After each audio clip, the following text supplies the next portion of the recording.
This is J.D. Manier. If you'd like to hear rebroadcasts of today's show, please check out our websites, ccrsnetwork.com and ccrshow.com. And you can log on at 11 a.m. to Red Nation Rising Radio, or at midnight, log on to redstatetalkradio.com. Well, our next guest, Anna Anderson, is the director of the Religious Freedom Program at American Principles Project. That's APP. Anna came to APP immediately following her graduation from Hillsdale College, where she received a BA in American Studies. And prior to APP, she interned with the Mackinac Center for Public Policy and the National Rifle Association. At the NRA, she served as the Youth Shooting Sports Ambassador. She's a prolific writer and has been published at the National Pulse, The Federalist, First Things, and Pathos Catholic Writing. So welcome to the Conservative Commandos Radio Show, Anna. Thank you so much for having me. I'm glad to be here. You recently wrote an excellent piece for the National Pulse, warning GOP senators not to side with Democrats in trying to pass an amendment to the NDAA, the National Defense Authorization Act, and that would allow transgenders back into the military, overriding recent decrees of President Trump. Tell our listeners about that article, Anna.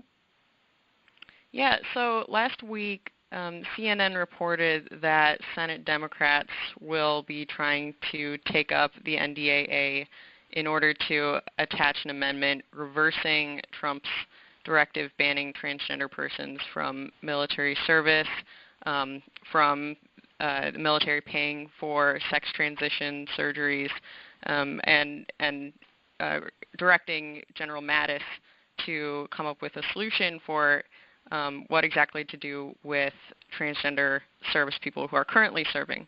And the NDAA is extremely important, must-pass legislation, and it's really no surprise that the Democrats are going to be trying to push back on Trump's order through creating an amendment to this.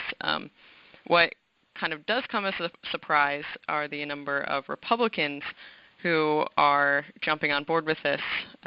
When Representative Hartzler submitted her original amendment last session, which would have blocked the Pentagon from having to pay for transgender sex change surgeries, there was a surprising number of Republicans, 24 actually, who voted with Democrats on knocking that down. Which then sparked Trump to go ahead and do it through this directive.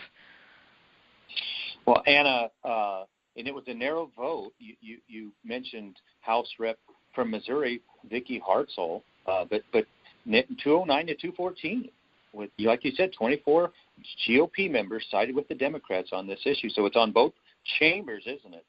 So we're fighting something that's a kind of a rhino plague up there on Capitol Hill, aren't we? Mm-hmm. Yeah, exactly.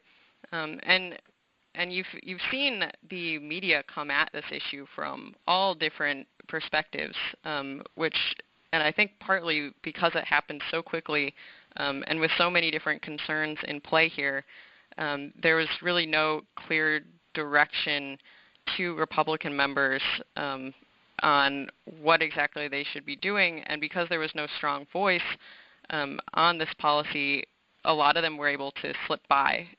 And we're hoping that groups like ours will definitely be doing it, but fellow conservative organizations will be calling these representatives to task come November.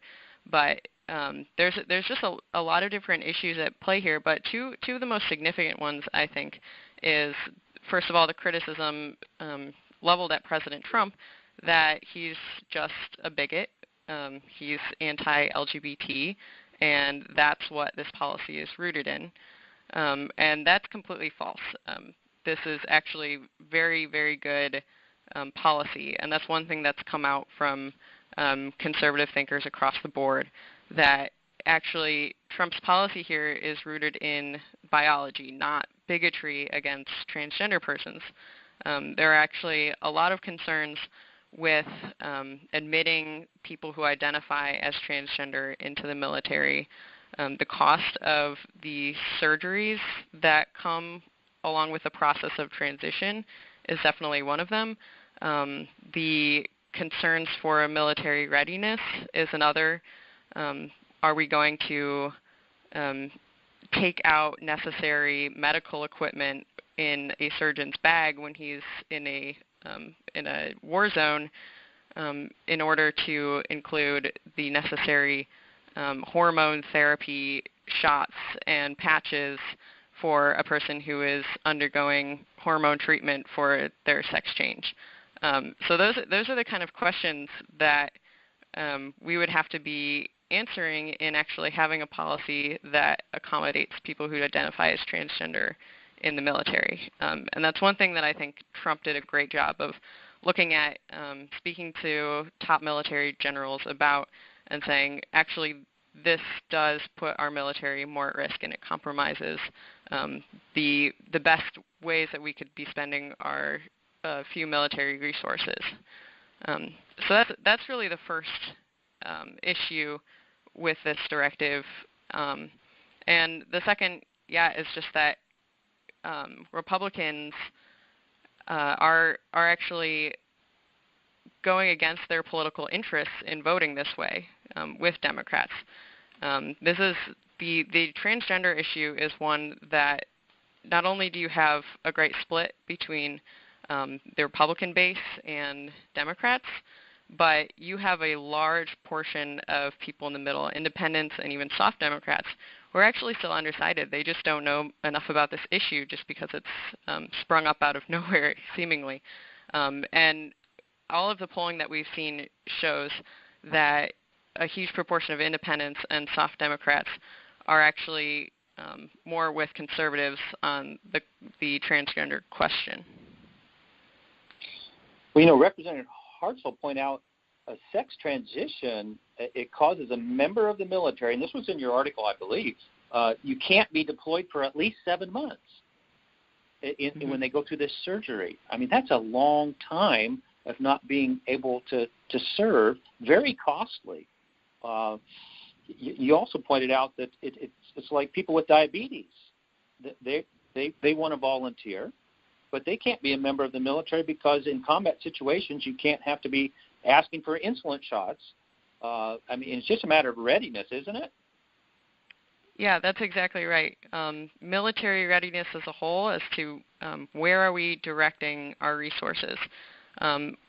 Representative Hartzell also pointed out that recruiting and allowing transgender individuals to serve in our military levies the costs on taxpayers up to $130,000 per transition surgery, including lifetime hormone treatments, additional surgery, and there are also a high percent of individuals who have complications that stem from these surgeries.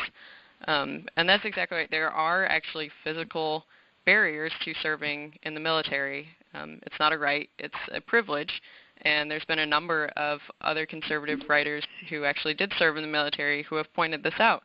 And like you said with the diabetes situation, people who are very well-intentioned, who want to serve their country in the military, but suffer from type 1 diabetes and require constant insulin shots, are unable to serve in the military, not because we are prejudiced or discriminatory against people with diabetes, but because the practical reality of having that condition just does not serve the military's readiness. So it's sound policy. It's not bigotry. Just think, Anna, the North Korean crisis we're up against right now, ISIS, Iran, China, and Russia. Obama's sequester drained our military dramatically for 8 years. Really, this is not the time to drain our military's readiness or its budget, is it? Mm-hmm. No, definitely not. Definitely not. And I think that hits home with most Americans across the board, especially the huge swaths of Americans who, seemingly to the liberal media, came out of the woodwork to support Trump, but even Democrats who see what's happening with North Korea, with Russia. It's a concerning time, especially even for millennials who may not be totally decided in their political leanings. I think making the case that what we want is a stronger military and that we are simply directing our military resources to their best use is actually what will appeal to voters, and it's just smart policy across the board. Well, we only have about a minute and a half left here, but, these senators like Jeff Flake in Arizona, his polling numbers, he's down 25 points to Dr. Kelly Ward. So you think they would get this message to back the president? Don't be part of the resistance with the Democrat Party. What say you, Anna? Yeah, just signing on to a hashtag resist is not going to get you anywhere with voters who are knowledgeable about these issues, who are sick and tired of having the media and Washington elites telling them how they should think. And it's about time that Republicans start listening to their constituents. And even at this point, people in the middle, the independents, the undecideds.